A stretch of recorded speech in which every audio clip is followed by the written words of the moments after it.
Lance, good morning. How you doing? Hey, Rat, man, it's a good day. It's a really good day, man. It's good to see you, brother. Good to see you. Tell people before we start and introduce our guest why we started this podcast back in January and just kind of our hopes for it. Yeah,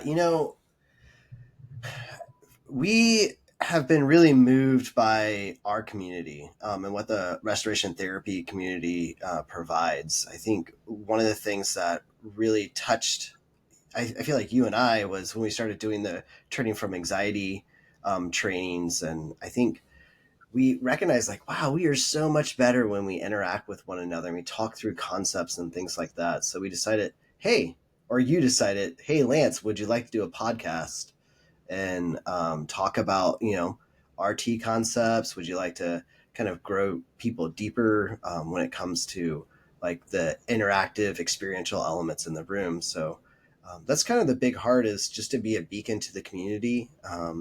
And nothing like choosing two goofballs that love Jesus and therapy, to do it. But yeah, that's kind of the flow.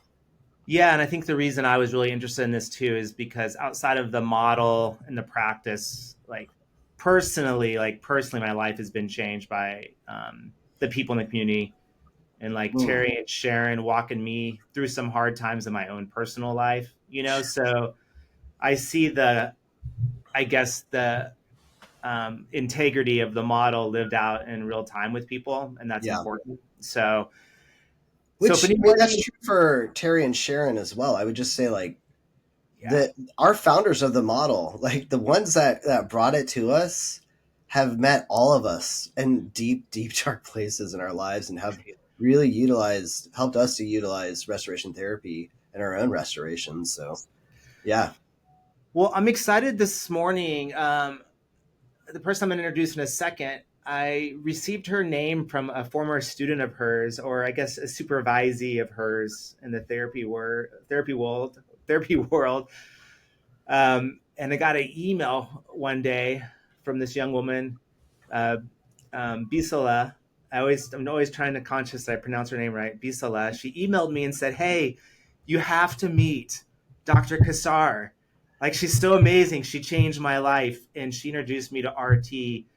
And you just have to meet her." So I emailed Bisala back and talked to her and actually invited her on the podcast. And then Bisala sent her an email, and so this is what brought us to today. So welcome Which to our Bisala was awesome. You guys got to listen to that episode. yeah, she's great. She had so much energy. I was so excited for the future of therapy after her being on there. So, um, welcome to the podcast, Dr. Tasha Kassar. We're so glad to have you.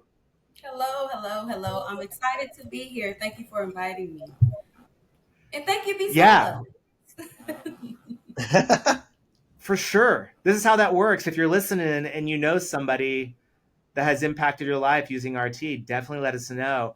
Um, the place we like to start a lot of times is just share with us your like journey to RT. Like I know from our exchanges behind the scenes kind of how you got there. I know a little bit about, but tell us how you were exposed to it and what was it about RT that maybe just clicked with you that you're like, this is a model that works. Yes.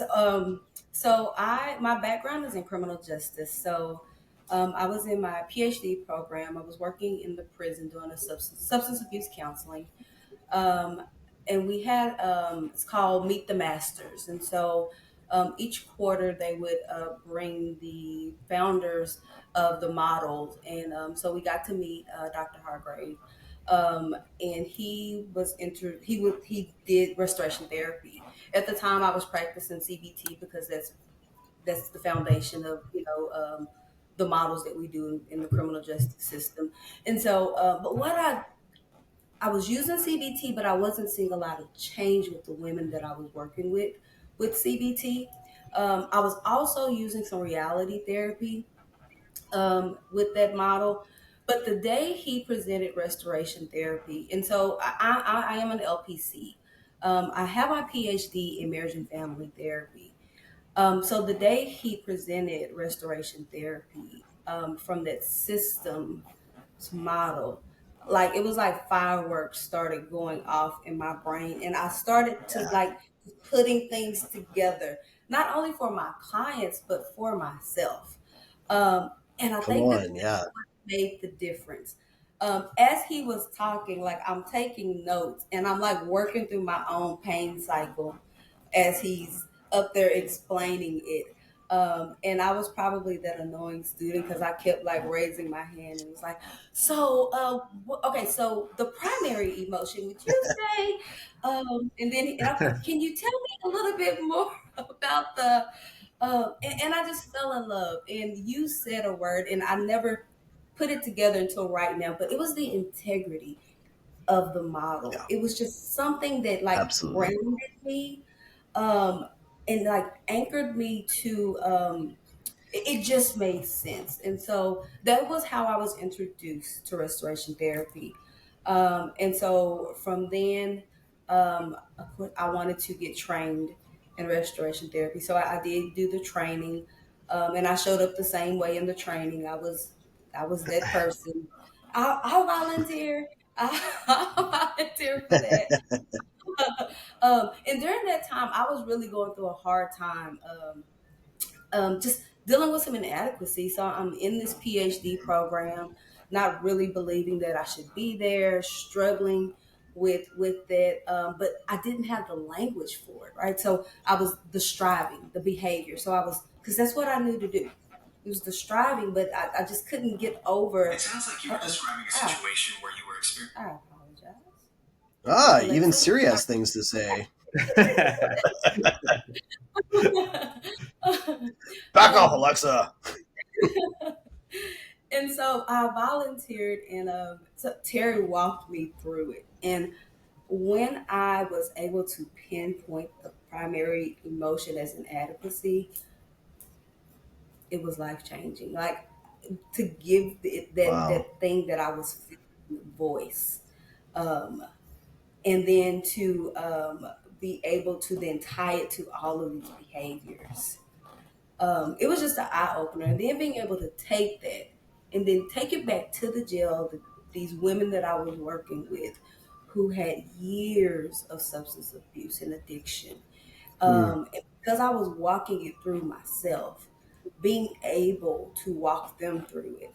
Um, Not only was I able to use restoration therapy, but then what I discovered is I was able to create a framework to work with these women that allowed me to, like a lens that I was able to use restoration therapy through to get them to begin to understand their pain cycle and their pain language. Hmm. Breaking them through their emotional prisons, huh?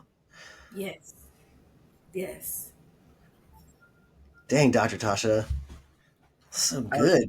What was your tell us again for all of us what your PhD was in? Marriage and family therapy. Or what your excuse me, your dissertation topic that you chose. My dissertation topic was I did adult children of addicts. Hmm. I've interviewed couples with one child who was an adult child of an addict to see what their pain cycle looked like and how it impacted the relationship. Um, yeah, and so I was able to see how addiction impacts the pain cycle. Wow. What were the big things that you noticed as you were looking at the different pain cycles of people of addiction? Um, so it turned out that all of the in the couples, it just so happened that the adult children were of the addicts were males, and so these were all African Hmm. American couples. Um, and what I saw is that there was a pattern of in the primary emotion, the not enough. Like there was just this pattern throughout all of the clients. Um, and then there was that attachment, like this avoidant Yeah. attachment type that created for them and how it showed up in the marriage. was they were distant, right? So there was the behavior, um, Mhm. or so it was either or. They were really distant or they were preoccupied, and so that's how we saw it show up in the pain cycle. And so it was really so the goal was I just wanted to see how it would show up in the pain cycle, but I was also able to then go in and then teach them right with the peace cycle and anchoring them in their truth, and then also helping their partner recognize Mm. their pain cycles. And so I was able to do far beyond what my dissertation set out to do. Um, in the process with restoration therapy, because I was able to just give them tools of just those 4 steps. I think I did 6 sessions with them. So with those 4 steps, we were able to get each partner to pain and peace. And then they had these tools to be able to understand, oh, this is what's being triggered. This is how I self regulate. And this is how we can get back together. Dang, Dr. Tasha doesn't mess around. She's getting people for all of our therapists that are listening that are like they're just finishing their clients' paid cycles in 6 to 8 sessions. I love that. You're getting them all the way through the model. That's awesome. Did you ever follow up with Terry and share your dissertation with him or mention that the work that you were doing? I did during my dissertation. I did reach out a couple of times, and he helped me through a couple of things I was kind of stuck on. But I never did Yeah. after I finished. I'm sure he'd. I'm just thinking he'd love to hear the work that you've been doing. I love that you met him at Meet the Master, or the Meet the Masters Day or something. That's Yeah. awesome. We He. So you did your level 1 training with him, Yeah. correct? Yes. And then was that in Texas? It was actually during COVID, so we did it online. Did it online? Okay. Yes. What a different time for all of us. Yes. Yeah, that man. It's. I was just thinking. You know, I I complain about in my own therapy practice trying clients who are willing to come into practice and come into therapy, trying to get them through the 4 steps. And sounds like you took it right into some very difficult situations and found good success with the model there. Do you still do work in the prison system? I don't. At the end of and that's how I started my private practice. So I believe in 2019, I ended up getting sick, and so I was like for a year I was out sick. I couldn't work, and I knew I was supposed to go away before then, but I hope I heard God say it was time to leave, and that was when I birthed Chosen Coaching and Counseling, which is my organization. Um, Mm, and transition. And I think what I wanted is I wanted to work with people who wanted to change, because I had worked in the mm, criminal justice system for so long. Um, and and I think and that's something that I love working with interns about, just helping them understand that it's okay to pivot, right? And so the 10 years that I did that, I needed the skills. Um, yeah. to motivate people to want the changes and all the things that I learned. But then there came a point where I'm like, I need people who are motivated to who are already motivated. Like I'm in that place in my life, and so I think that that's where Chosen took off. And so I was having people who were seeking out therapy and not being court ordered to therapy, and me not having to convince them why therapy would be good. So that was the Such a pivot. great world.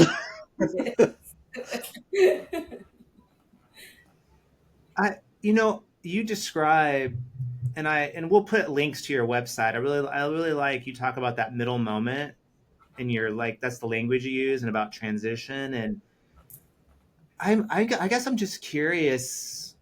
I mean, being in the middle moment is so painful when you're in that kind of what some people call a stage of like disorientation. How did you how did you navigate that? You know, maybe not, I mean, I'm curious how you use maybe RT to help you navigate it, but also just curious how you discern this was the path and this was the direction for you to go. So I think, and this is our hindsight. When I was in the middle moment, I did not know at all. Yeah. It felt like the end moment, right? Yes. So yeah. So middle moments is it is it's just it's that those uncertain moments that we're frustrated, we feel stuck. Um, the coping behaviors that we once used to move us through, they no longer work. There's Mm, the exhaustion and the fatigue. Um, and so how I used RT in that middle moment. So I like to say that my clients usually find me when they're in a middle moment. That's where they Mm, usually find me. And so yeah. it's almost we work backwards because I do work with predominantly high functioning, high performing, high achieving African American women. They are doing a lot of coping. And so they're usually exhausted. And so Mm, when they find me, what we're talking about. And for myself, what I realize is I'm able to identify those coping behaviors because I can intellectualize really well. I can justify, I can, reason, I can do all of those things. But I was having, like I said, like I was having a really hard time identifying the emotion of it. And so, how I use restoration therapy, so I developed a framework I call just the chosen A framework, and it's the awareness. And so it's having to get radically honest that you're in a middle moment, right? And it's what am I pretending not to know? And it's I'm stuck, and what I'm doing is no longer working. And so yeah. it's, well, what am I doing? Well, I'm striving. I am justifying things. I am, for the women in jail, it was like, yeah, I'm numbing with these addictive behaviors. It's whatever those behaviors are, and so it's getting radically honest with yourself. And so we start with the behaviors in the restoration therapy. And then there's Mm, some that acceptance. That's the next A, and that's what can I sit with? Like, what are these emotions? What is the truth that I can sit with without shame? And so it's mm, also teaching, right? Because there is this high performance. Being able to teach the grace and the non-judgment, because I saw a lot, myself included, there was a struggle with being able to say that I felt inadequate, mm, because my I was really confident because I did a lot of things well. And so being mm, able to say I felt inadequate while I also felt confident, there was an incongruence. And so it was really, so to wrap my mind around that there was a truth there, it felt shameful for me to say mm, that. And so helping them, that radical acceptance of being able to say the this and that, right? mhm, Understanding there's the confidence behind the high performing, high functioning of these coping behavior that you've learned as a trauma response, um, but also understanding what's underneath it and not judging it, mm, right? And sitting in it with grace. And then we also honor it because now we're going to understand. Now we go to the trauma. Let's understand what was the benefit? How did it benefit you? And so, okay, I'm gonna take. I forgot the initial question and how we got here, but that was no, You're you're talking about, middle moments yeah, middle and moments, but I think you're kind of helping us to even step into your chosen model as well. So yeah, that's yes, great. well, I I love what you said that your clients find you in their middle moments. Yeah. Like that's so impactful that yeah, I mean, often people when they step into someone's office for help are in a transition in that middle moment and don't know what to do. And one of the things I love about your work, is that you have this therapy practice, but you have this coaching practice too. And I love the developed model. That's something that um, you know RT is working on, kind of a coaching model as Yeah. well. And so when I look at the work you do, I love. I don't know. I love the spaces and the way you can use RT in your chosen model to impact people's life. Yes. Um, it sounds like too, which I love about RT, doing the work, it put you into direct contact with your own pain, this inadequacy, like this Daggone it. shame. And Yeah. Terry always says we have to be doing our own work also, right? And I just, as you were sharing, it sounded like, man, you've done a lot of your own work stepping into this space and working with this chosen model that you've built. Yeah, no, absolutely. And what I can see, just like in this 5 years since I've started Chosen, like I can just kind of see the pieces being put together. And like I talked about, like I see a lot of my clients that I've been working with, I see them on the other side, like what we would call like activation phase, where they're stepping into their legacy and their leadership roles. I work with a lot Mm. of a lot of leaders, and so they are just as impactful. They are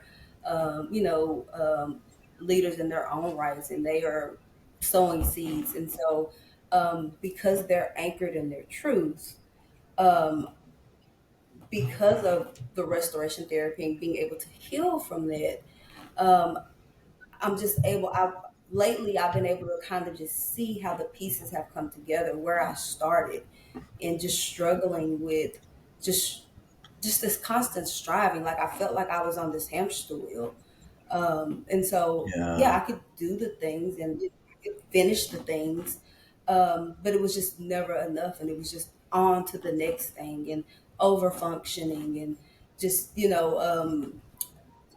seeking safety and not feeling powerless.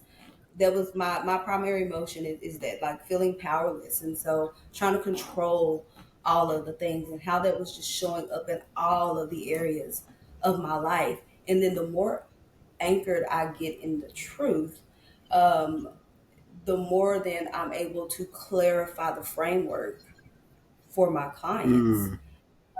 And then the more that I can clarify it for my clients and I implement it, then the more that I see them begin to anchor themselves in their own truth as well. Dr. Tasha, I'm curious around as you're working with these clients, I find, our executives that come in the room that are, are high performers that are like, hitting on all levels, they strive so well, like it works for them so well. But, when they hit that middle point that you're talking about, like that's where kind of, you know, the, stuff hits the fan.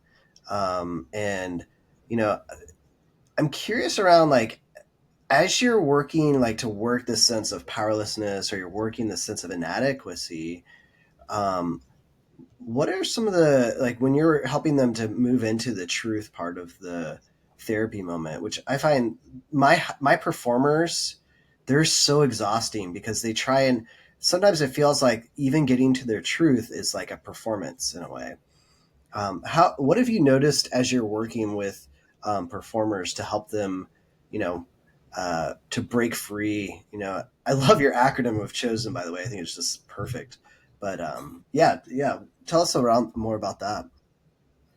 So I think my personality helps with that. And so Mm, I speak to that in consultation. I really tell, and I think it's because it's something that I've had mentors have to do for me.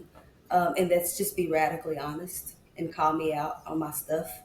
And so in consultation, I say, like, we can't outperform this.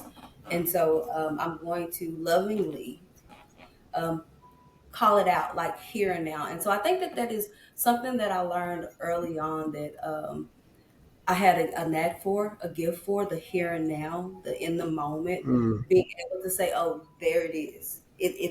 We're in the pain. Like, stop, where do you feel that in your body? Like, yeah. what's coming up for you in this moment, um, and allowing them to name and feel the pain in the moment.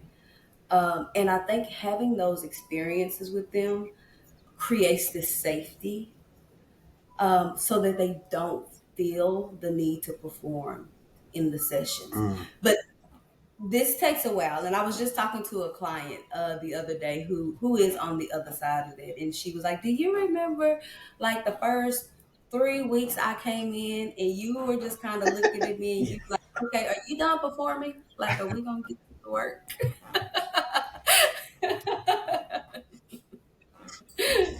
Here we go. It's going to take a while to break this one. Yeah. Is it difficult? I mean, I can speak for myself, and I kind of fall into that performance. I think Lance does, Dr. Kassar, you do. Do you guys do you two ever struggle with noticing your tendency to, as a therapist, want to try to get people to move faster? Like you feel like I'm not performing, I'm not doing my job if they're not getting into their truth or doing their things. Yeah. I'm wondering how that shows up in the room for either one of you when that performance piece starts to take over as a therapist. I mean, for me, I always think about one of my colleagues. She struggles with this too. It's like, man, these people are paying good money for this right now, man.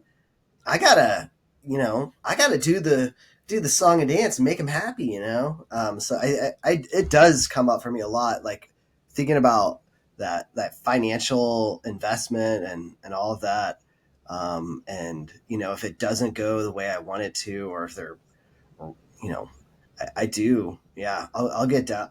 Mr. Failure inside of Lance comes up really loud. Then I have to lean into my truth of I'm still called. I'm still called. Yes. Yes. What about you, I like Dr. to call mine Tasha? chaotic. Yes, her name is Chaotic Kathy because I create chaos in the room. Uh, Heyo. and so I feel it. When I am in there performing and I'm like, what is happening? We've been here too long. It feels chaotic. And I can tell like my clients are starting to perform, like they feel like this. I can feel the intensity. And when I'm done with the session, I'm like, God, that felt chaotic. Okay, yep, that's what's happening. Like I'm doing way too much in this situation. Chaotic Kathy. I like that. Yes. It's got a name. Yes. Yeah, it sounds like one of the things that you really lean into is helping clients like feel it in their body, like be present in the moment, in the room as they're feeling their pain. Are there any specific like interventions that you've kind of leaned into that have helped people sit in their pain a little bit, to sit in that moment? Anything that you've been practicing or you've used for a while that you found is really helpful? Yes. So I really like reparenting is something that I really use in those moments. Hmm. And so I kind of just tie it in.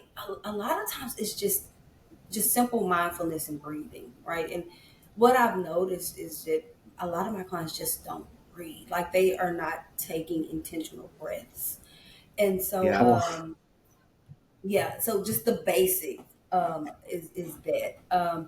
And so I start there. But what I like to do is in those here and now moments is I like to use reparenting in those moments. And so like asking like how old is that emotion? Like if you could age that emotion, how old would you say you are Mhm. right now? How old does that feel? Um, and just starting to build the language for them, like, oh yeah, that feels like 10, like 10-year-old me. Can you tell me a little bit about that 10-year-old? So that then I can start hearing the narrative. about what's happening, and start building the ground for the reparenting. Um, it, it- and it just depends on how safe they feel. And that's where my performance comes in, because sometimes I can move too fast. I'm like, oh, I got him, right? And I'll move it, and I'm like, okay, I moved way too fast on that one. Um, but I like to use that. So those are some techniques that or interventions that I like to use during those times. That's such a great way. I like that. Just asking. It's kind of it's like an IFS type language too, like where you just kind of say, how old does that part of you think you are, that emotion think you are, and I think that's like a really beautiful way just to almost like it's a shortcut in there instead of having to like decorate it all out. You can it's kind of a nice backdoor way into accessing pain to really get into peace cycle work. That's awesome. Yeah, and you hit on, I mean, a core piece, obviously, of restoration therapy, the love and trust, that safety piece, and the importance of making sure a client feels safe in the room, emotionally Oh yeah. safe for us to do some of the work. And I was wondering, for you and your experience of like all those, you said 10 years in the prison system, correct? Yes, It's a yes. long time. And some of that, I mean, a lot of that is mandated work with a certain amount of sessions you can do. And then you're transition into private practice. I'm wondering how that safety piece maybe was different, if it was at all, between the type of work that you were doing, or was it the same, or what you noticed in terms of maybe RT and this whole safety between that type of work and the work you're doing currently. You know what I would say? I think it was established in the prison system. I think working with clients. So I was a probation officer before I actually worked in the addiction Yeah. and substance abuse, and so I did a lot of high risk caseloads, and so I had to get people to trust me, because my goal was like, I don't ever want to send anyone to prison. I really want to see you do well. And Mm. so I just really learned through that to be really transparent and authentic. Um, I had to, even for myself, right? And these were a lot of middle moments for me. And so teaching that, like, middle moments are, like, you can have several middle moments happening at one time, right? And so I like to say that middle moments, they are opportunities for transformation. And so they help us transition into transformation. They give us our next set of tools that we need for the journey. And so even working on those high risk caseloads, getting these young men, these 17, 18, 19-year olds to trust me, they needed to feel safe. And so I had to Mm. learn real fast, right? It was my safety as well, physical safety. So I had to learn really fast how to navigate those spaces and create this emotional safety. And a lot of feedback that I would get a lot of times from the judges is that, like, your probationers trust you. Like, they really trust you. They really trust you. And then when I went into the prison and started working the substance abuse programs, I would hear a lot like, the women really trust you. And um, when I started to work the program, and when I was the main facilitator over that program, my women would get out, and the rate of recidivism on those people that I graduated, it decreased. And I believe it was because their ability to feel safe. And so they got a lot of the information that they needed. We were able to do a lot of the trauma work, and so they walked out with a lot of tools because we were able to establish safety for them. And so they were able to walk out with those things. So great. Oh, Yeah. like literally, like your middle, you're doing middle moments of people, like they're your middle moments of helping them. It has taken them from a place of bondage to a place of freedom. It's so Yes. beautiful. Yeah. Yeah. Mm. No, absolutely. What do Yeah. you, Oh, I'm sorry. Go ahead. I'm sorry. no, go ahead. You finish up that thought. No, and I was just thinking, like, and I think that, like, the mirror moment as well. I could see like that's the same thing like God has done for my life. Like it's that Oh, come bondage. on. Yeah, and like, I feel the freedom, right? Like, and Mm. so the freer I get, the more I trust the freedom, the more that I trust the relationship, um, the more that I am able to operate in the gift. It's kind of that's what I'm being able to Yeah. experience now. Yeah. You answered the question that I was going to ask, which is if I were to ask people, what was it about you that made you feel safe? You you embodied a sense of freedom, like a lived out experience that people could feel, that felt free, that felt changed, that felt transformed, and it sounds like invited them into that place of safety. Yes. Not by the work of your own, it sounds like, but the work of God in your life. Yes. Absolutely. Yep. Absolutely. Mm. I just love, I was so touched by Bisola and just her high regard for you and just the way that you've kind of come alongside her. And I'm just curious, I hear even with these people you got to work with um, uh, in the prison. Tell me what it is like when you're approaching people and you're working with people to, whether it's your associates, I don't know what do they call them interns? What do y'all call them? Yep. LPCI interns are LMFT associates. Yeah. Yeah, tell me, like, Dr. Tasha, when you're working with these people, they have such high regard for you and just really just great esteem. What is it when you're working with people? What is your heart, and what is it that you're trying? Like, what is your? I just want to kind of get into this magical person that understands how to take a middle moment and turn it into like a comeback, like or a breakthrough moment. Yeah. Um, I think what makes the difference, and I'll just a little back history on Chosen. When I first Yes. started Chosen, everyone was saying like you should go, like you should name it like your name. Like that's what everybody does. You should name your business after you. But God was Yeah. like, no, it needs to be chosen. Um, and what happened is my part of my story is I never felt chosen. And so Hmm. growing up, I'm from West Texas. Lubbock, Texas, but I grew up in a small town, Slayton, Texas. So I was usually the only black girl in all the classrooms. And so part of my narrative is that I always had to be better than.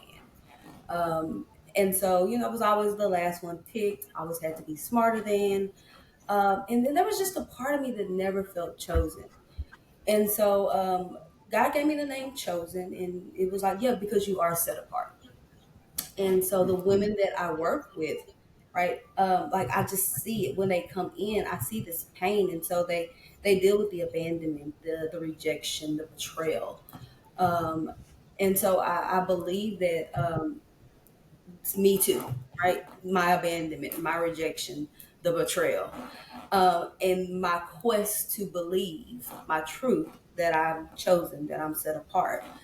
Um, and so I think that I had to take a chance because I've always had to do things differently. Hmm. Um, and that's what sets me apart. I'm not like everyone else. And so um, I think what makes the difference is that I do tell my story. Like I come in and I just walk it with you. It's not I'm the expert trying to tell you how to live your life. I'm like, nah, girl, me too. Yeah, I get it. The moments. Yeah, let's get it. Good. I'm not telling you anything I haven't been through.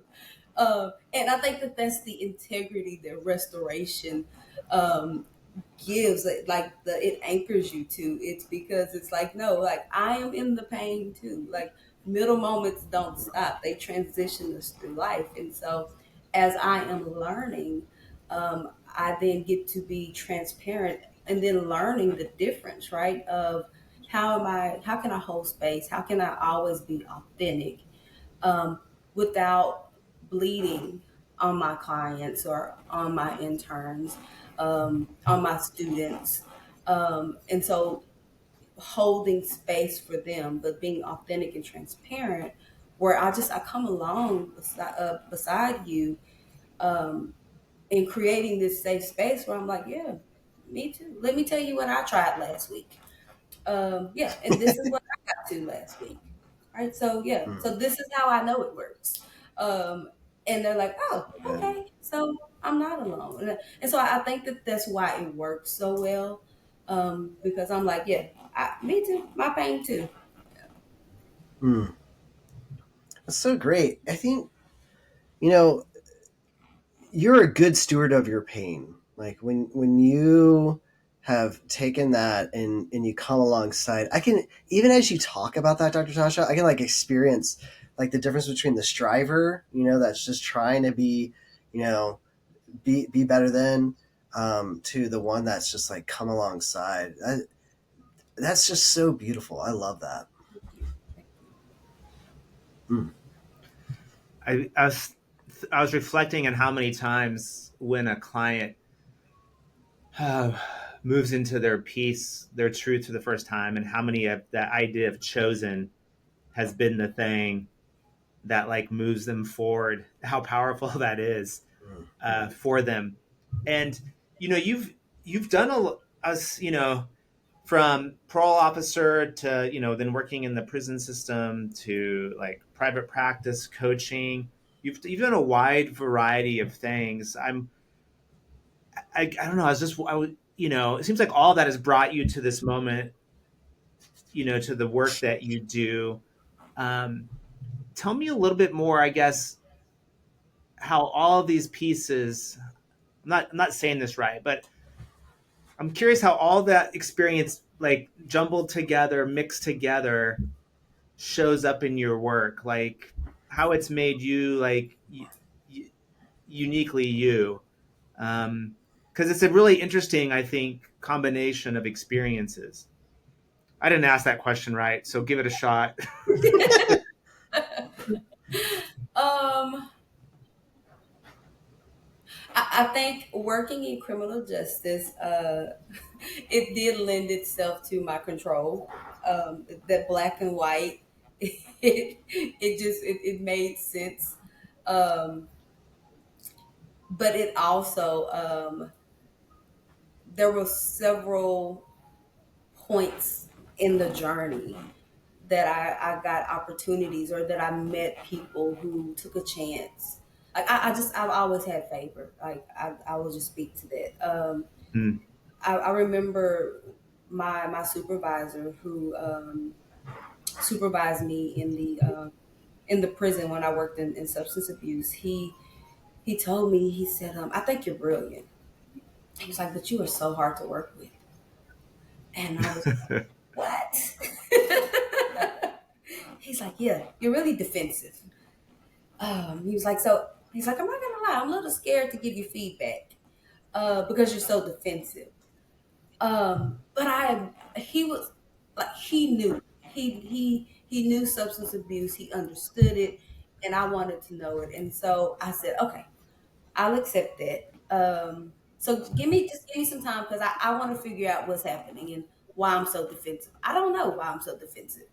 Um, but it was moments like that, like it in the journey. I've had just different moments like that, whether it was with clients, where clients left and didn't come back, and me just having to sit down and like what happened, like why didn't they come back, or clients just being honest. I think that's one thing about my clients as well, and I tell them that, like, I'm going to be honest with you, so I need you to be honest with me. And so getting that honest Mhm. feedback sometimes doesn't always feel good, but I think that, especially, you're working with 18, 19-year-old young boys in their truth.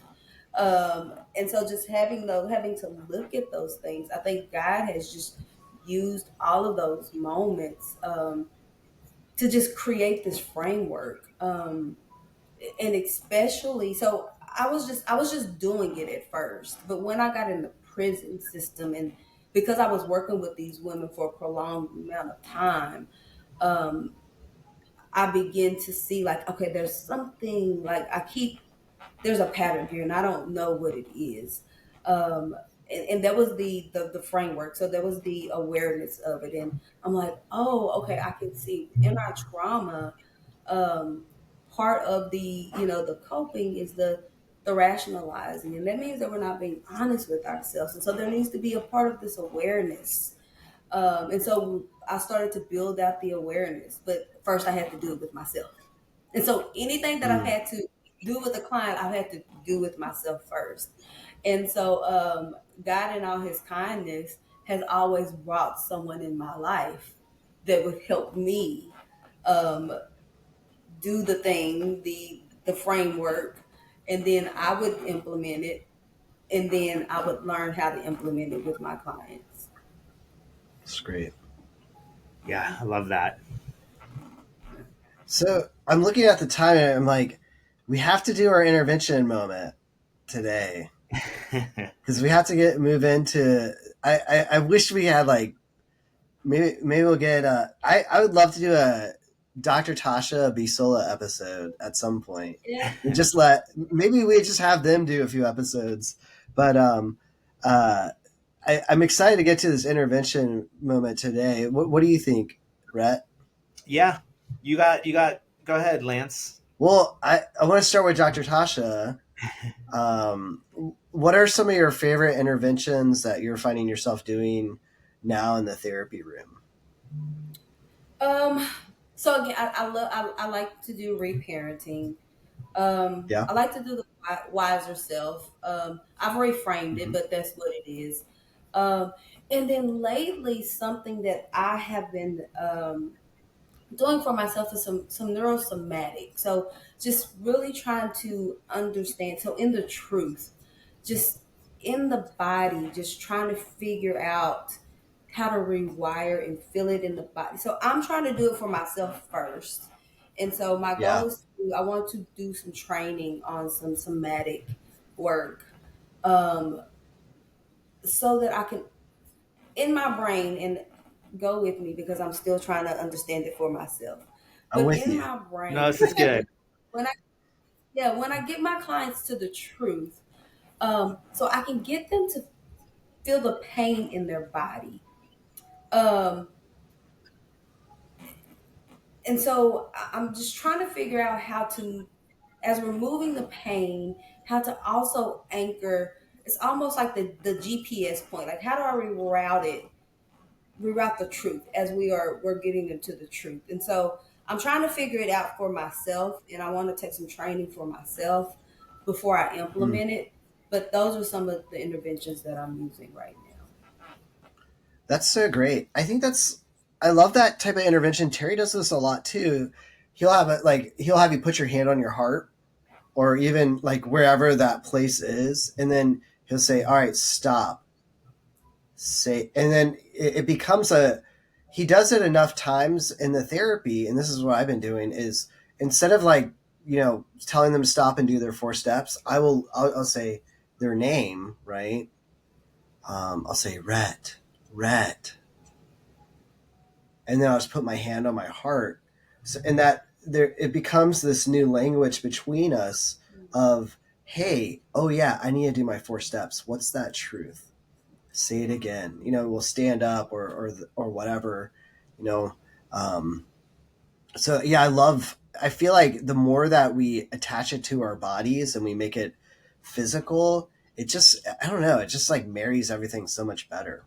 Yeah. Michael Pachuco, a few episodes back, Lance, you may explain this better, but he talked about the Yeah. intervention, like sometimes putting your Yeah. hand on your head and your heart, and like, where are you saying that truth from? Is it here, or is it here? My heart, you can't see it on the screen, but down Yeah. here, and it takes a long time to move it from just like this intellectual, like, yeah, I know my truth. I'm a Christian. I know God loves me, but to like feel that, like, Yeah. and Yeah. Totally.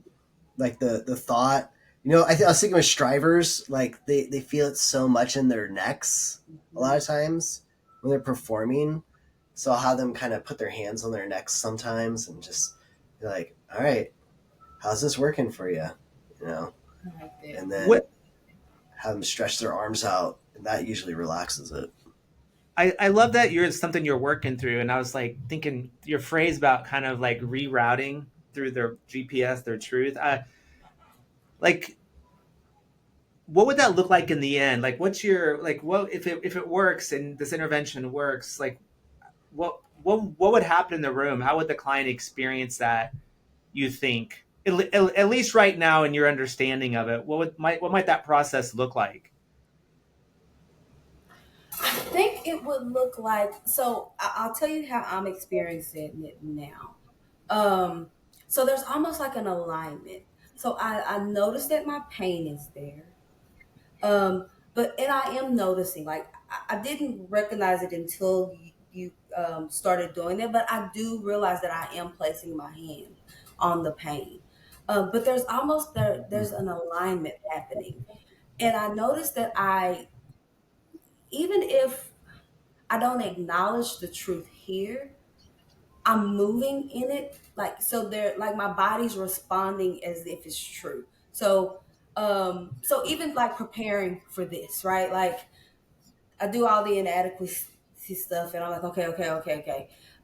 Where it would have lingered, like it would have lasted and I would have been in here doing all the high performing things. Uh, but what I was able to do was just kind of like, okay, like take a couple of deep breaths. Um, okay, what is true? You're Mm. chosen, right? The speaking is That's right. evidence of the faith that you're supposed to be here. All right.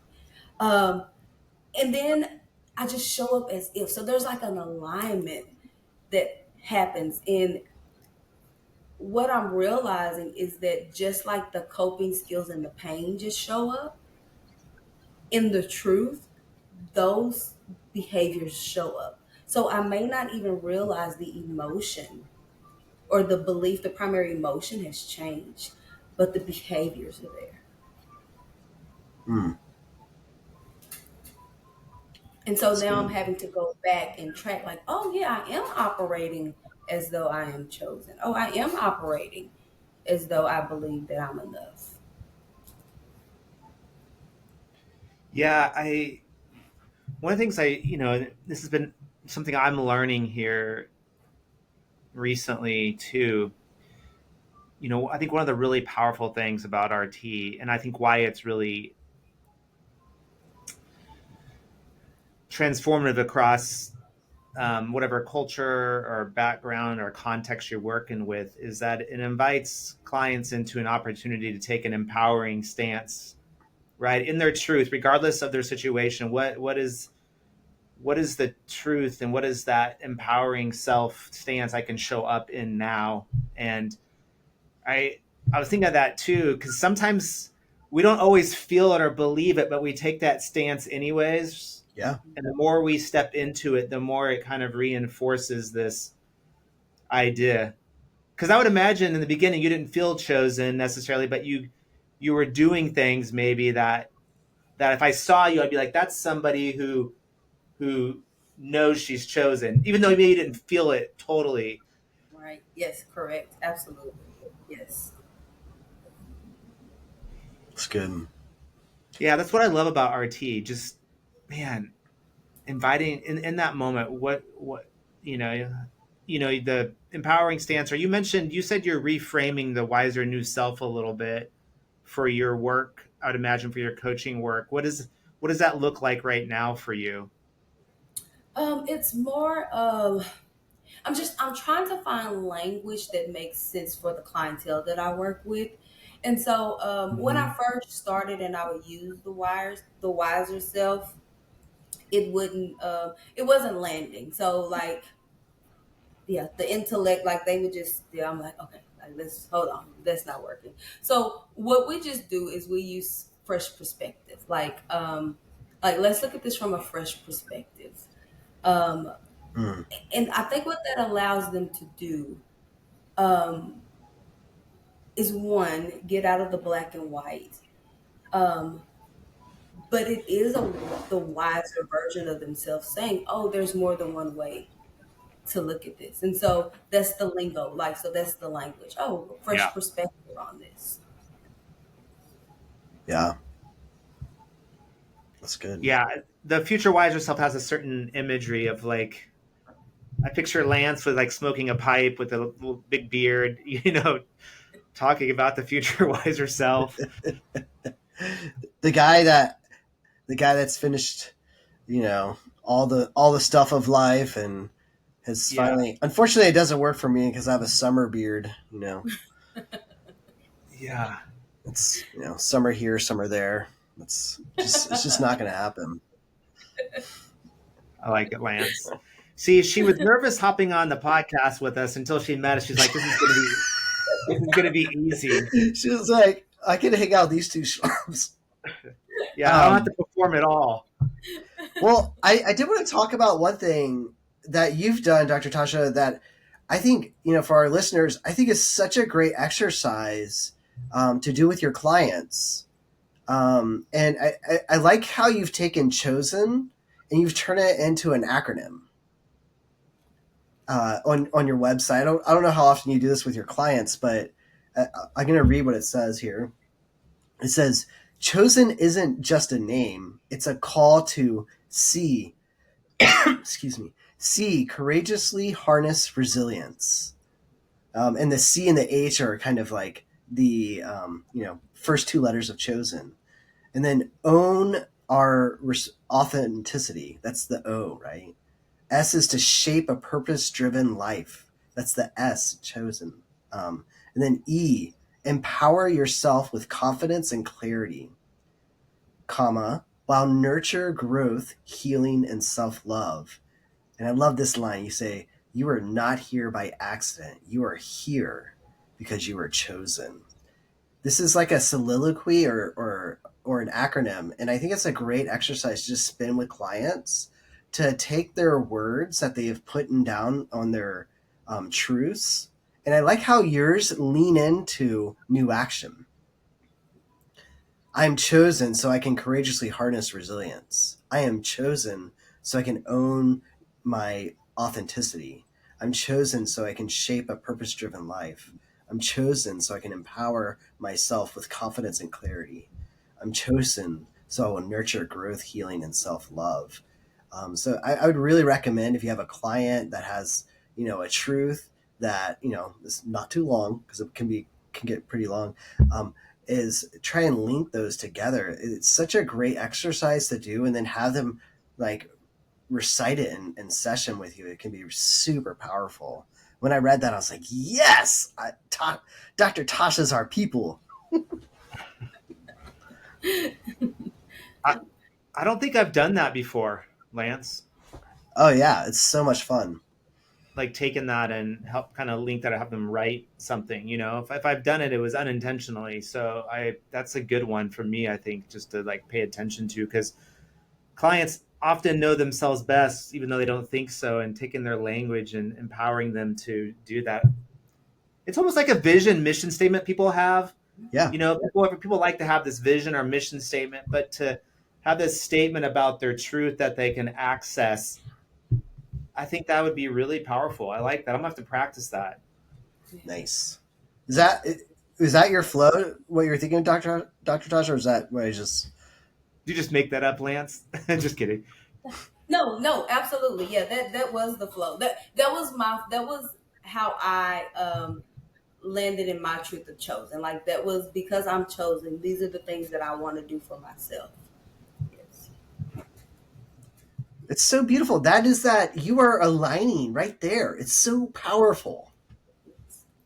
Thank you. Yeah, it's so good. Sorry, I get excited about this work.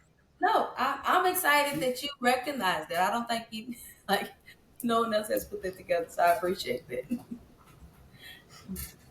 No, that's good. If you guys all have a few more minutes, I'd like to actually close. Just one of the things we think a lot about is integration. Yeah. And you've talked about your faith on here, and we haven't talked a lot about it, but you've brought it up. And we believe RT works as well in the faith community and those who don't have a faith, and that we can use the same tools. But we really love the integration piece, and I'm wondering, you talked about coming like out of bondage.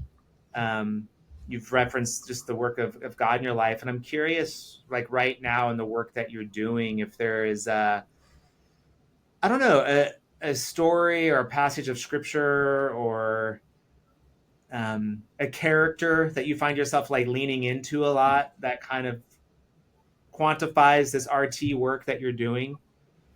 Yes. So I just did a series last month for a women's group on Hagar. And Yeah. so we did a case study on Hagar in her middle moment. And so we just talked about God finding Hagar in the wilderness, which was her middle moment. And I walked them through her pain cycle. So we talked about what formed her pain cycle. I drew her pain cycle out. We talked about, when the angel found her and how that anchored her in her truth, and we created the peace cycle. And Oh, then I just had them draw on that story to begin to understand that how faith and therapy can coincide and how they are able to build upon their stories and their middle moments and use this pain and peace cycle. And so I use the four questions to help them begin to build their pain and peace cycle. wow. It's good. And I know there's people that don't know who Hagar is, so please tell people who Hagar is because this is very important. Yes. So Hagar was the concubine, I guess, of Abraham, Abraham and Sarah. Yep. So when Sarah couldn't get pregnant, she gave Hagar to Abraham, and he got her pregnant. When she got pregnant, she got a little arrogant, so that was part of her pain. She got a little arrogant and started mistreating Sarah, and Sarah got upset and told Abraham, like, look, you got her pregnant. I'm blaming you. Now, look how she's treating me. And Abraham was like, you do what you want to do with her. And so Sarah began to treat Hagar really bad, and Hagar ran away. And when she ran away, she ran into the wilderness. And when she was in the wilderness, an angel came to her. And Hmm. as the angel came to her, he spoke to her about her being pregnant, gave her the name Ishmael, told her about her pain. And she was the first person to name God Elroy, the God who sees me. And so he Good. told her to go back, her truth, the God who sees me. He told her to go back. And so we talked about that as well. Go back and submit. And then this is your promise. So I'm going to give you a promise as you go back to this place. So that was Hagar's story. So yeah, it was so good. Like I didn't expect. I just said yes, and so I didn't even know who I was going to talk about. And so when I got that download, and I didn't even recognize. I'm gonna tell you, when I first read Hagar's story, I had to be for God because I'm like, okay, help me understand how this makes sense. So that was the first time I ever realized that she was having a middle moment when I did it this time. So good. So yeah, yeah, it was really good. I love that Gosh, because Ishmael means God hears, right? Yes, yes. So God hears and God sees. Hmm. Wow. that's that's for another podcast. But I was thinking about the integration piece and just, there's just your idea of walking the pain and peace cycle through different characters of the Bible, and often characters that are overlooked who are, you know, right behind me. Uh, there's a book, actually, same author, different book, but Phyllis Tribal, who is a biblical scholar, more kind of the feminist leaning. She calls that a text of terror, and Oh she yeah. looks at how a lot of the women, especially in the Bible and lots of stories, are just overlooked Hmm. and really, really not felt chosen. And there's a purpose that they're in the Bible, and there's a truth in there that God is working in their life. But we, in our culture, tend to overlook those stories. And just you sharing that I don't know, it's just really empowering. I was thinking Lance and Dr. Kassar about like some of the integrated pieces maybe for RT are just thinking theologically about some of the overlooked characters and how we can help clients who often feel overlooked or neglected connect, because it's easy to connect them with the big characters that everyone's always talking about, Hmm. you Yeah. know, the Davids and Josephs and Ruth, even whoever. But like, Lance, you had to say, hey, tell people who Hagar is, because most people probably do not know. Yeah. Like Hagar. Is that the But yeah, it's so good. There's another book called Marys of the Bible, and I can't remember the author. I think I have it in here. Anyways, you'll put it on the podcast. Yeah, um, really great book. It really, what it does is the author really brings in like all the different texts, the cultural elements, and really brings these characters to life and at their middle moments, and kind of draw like, like, hey, David, he was not really, what he did to Bathsheba was horrible. And a lot of times people put Bathsheba in this, like, she's this harlot that's doing these things, but no, that is not true. Yeah, so I think taking time to look at scripture, and go deeper with scripture. What is scripture really saying here can make a huge difference in people's lives. and I Yes. think doing the work as a therapist to help clients who, like you said, step in the office in their middle moment, maybe not having anywhere else to go to get help, so feeling already overlooked or isolated or powerless, and to help them find a face and connect them with the person who was in that situation, you know is it's beautiful that we can use that text thousands of years ago, and you had this study with these women. Was it empowering to them? Oh yeah, it was. Yeah, we were all in awe. We were like, "Oh my God, this is so good!" I'm like, I know, I just got this last Dang. night." Yeah, I keep wiping my eyes here because I just got just tears, emotional coming, because it's just powerful the way God word like continues to speak to us and Yeah, meet us in our most painful times. Mm. yeah. And we'll have to, yeah, I need to go back and visit Hagar. That's a really beautiful text. Is that Jane, available? Did you make that available, Dr. Tasha? I know you do video stuff. Is that, or is Yeah. that just I, a group? no, I have the PowerPoint. I don't think I recorded it, but I do have the PowerPoint. I can make available. Well, real quickly, let's tell people how, because I think you're just an amazing resource, Dr. Tasha. How would, tells people how they could, get to know you, or and the like. I just like, I love for people to be able to know what you're about, how to connect with you if they want to see you in therapy, go to coaching, or become your next intern. Yeah. No, absolutely. So my website is chosencounselingservices.com. Um, I may you can email me. I have to look up my email because I have this crazy long email address. that's okay. I will put your email also in the show notes and all that as well. Also, I'm on Instagram at Chosen Counseling and Coaching Services. I have a YouTube channel that is called Letting Go with Grace with Dr. Tasha and Portia. And I have a couple of new things coming out. So we will have a devotional coming out called Eyes Wide Open.